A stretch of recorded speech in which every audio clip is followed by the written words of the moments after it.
Hello, I'm Odin, and today I'm going to make Saruman's staff from the Lord of the Rings. I'm going to start with a wooden closet rod. These are the poles you install inside of a closet to hang your clothes on. I got one of the economy grade rods. This one is mostly straight. It only had a little bit of a warp on one end, which is good. The warped end will be the bottom of the staff, which needs to taper to a rounded point. I thought I would use my sander to make the taper start right where the warp bend is, but this sander is not working fast enough, so instead I used my belt sander, which sped things up quite a bit. I think the toughest thing with sanding something as long as this closet rod was not knocking things off the shelf behind me. I even used the sander to remove the end and then round off the point. And I still use the random orbit sander for the final finish sanding. And now I can start on the top of the staff. I'm told that the staff is 193 centimeters tall. I subtract some to make room for the crown that goes on top and decide that I'll cut the staff at 180 centimeters.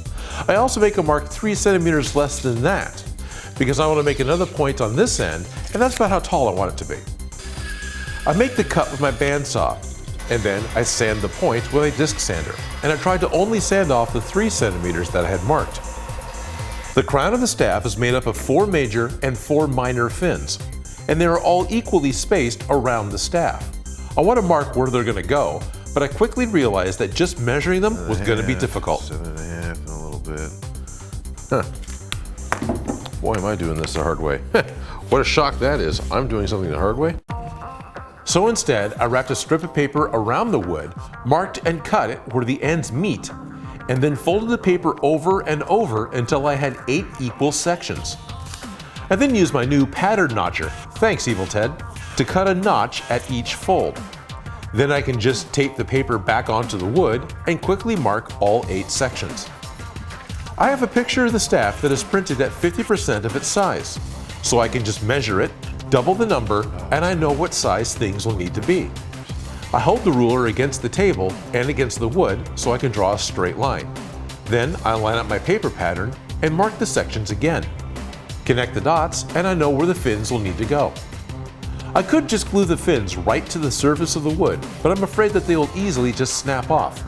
So I thought if I cut slots into the end and then slip the fins into the wood, they would have a much better chance of staying on.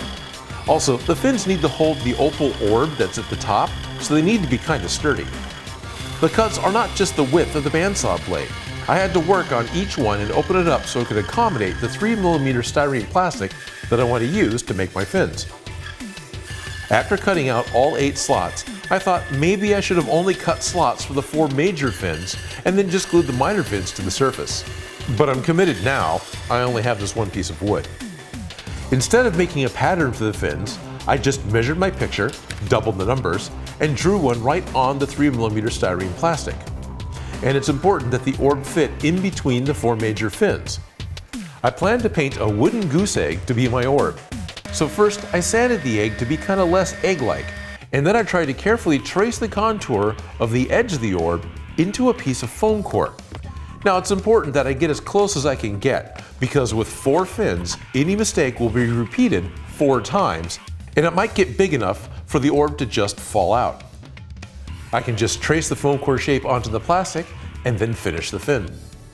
I cut 4 strips of plastic, taped them all together, and cut out all 4 major fins at the same time. I make the 4 minor fins the same way. I start by tracing part of the major fins, then cut strips, tape them together, and use the bandsaw. I check the fit of the orb and use a file to make some corrections, and then just clean the rest of the cuts. And if the orb doesn't fit, I want to be able to correct it now or make whole new fins before I glue them into the staff.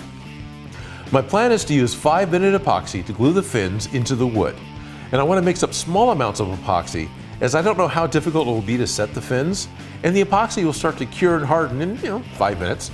I set 2 major fins back to back, making sure they sit straight in the slots and seat all the way to the center of the wooden pole. And as I add more fins, I'll also smear extra epoxy on the seams. That way, if I want to walk around with this like at a con, I would probably end up tapping it on the floor a lot. And I want to make sure that these fins are all glued in really well, so they don't just come loose and drop the orb. I also glue the major fins to each other with Weld On 4, which is a water-thin glue made just for plastics.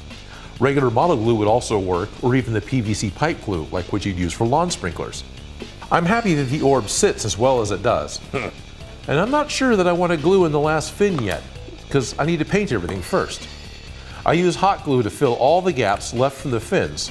Some of my cuts were a little bigger than they needed to be, and hot glue will fill them easily.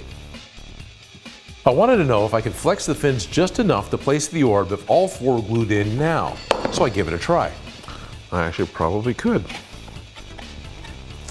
Well, I'm going to go ahead and put all the fins on then.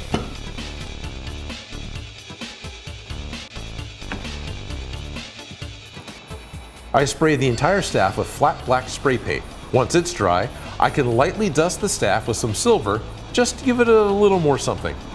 Now this can be tricky to do, as there are places that got sprayed heavier than I liked. So after the silver, I went back and dusted the entire staff again with some more black. And actually, this is how I usually paint my gun barrels. It's a really dark metallic look. I drill a small hole in the bottom of the orb so I can mount it and paint it easily and all at once. And then I drill a 3-inch screw through a piece of wood. This will act like a base, and then I can screw the orb just to the end of the screw. Then it only needs to be secure enough as to not wobble when I paint it. I paint the whole orb a base white and set it in front of a fan to help speed up the paint drying. I picked up some pearlizing medium at a craft store, and I add some to the white, almost 50-50, and then cover the orb again. And I figured if I kept layering on more translucent pearlizing medium, then I might get kind of a translucent look to the wooden orb.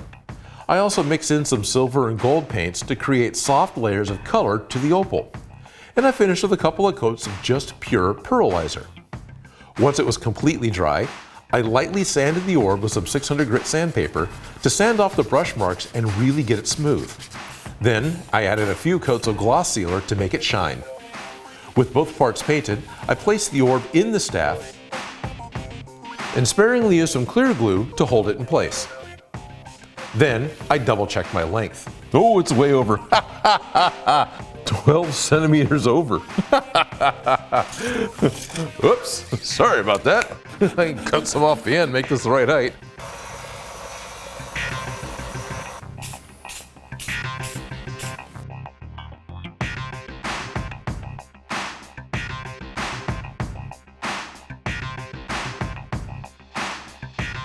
Everything I used to make this prop was picked up locally, and I put a part list in the description.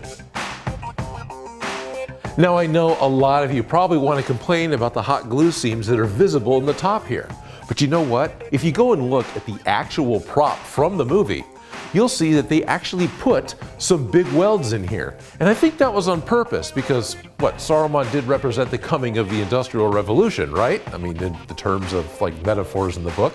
So his all-metal staff had welded seams all up in the crown. Now I know there's going to be lots of different ways that you could make a wizard staff, but this is how Odin makes.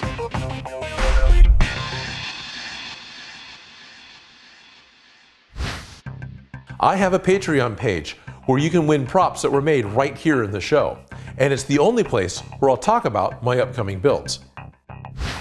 If you like the video or have any ideas for something for me to make, please leave them in the comments below. And if you make any of these projects, you can send me a picture.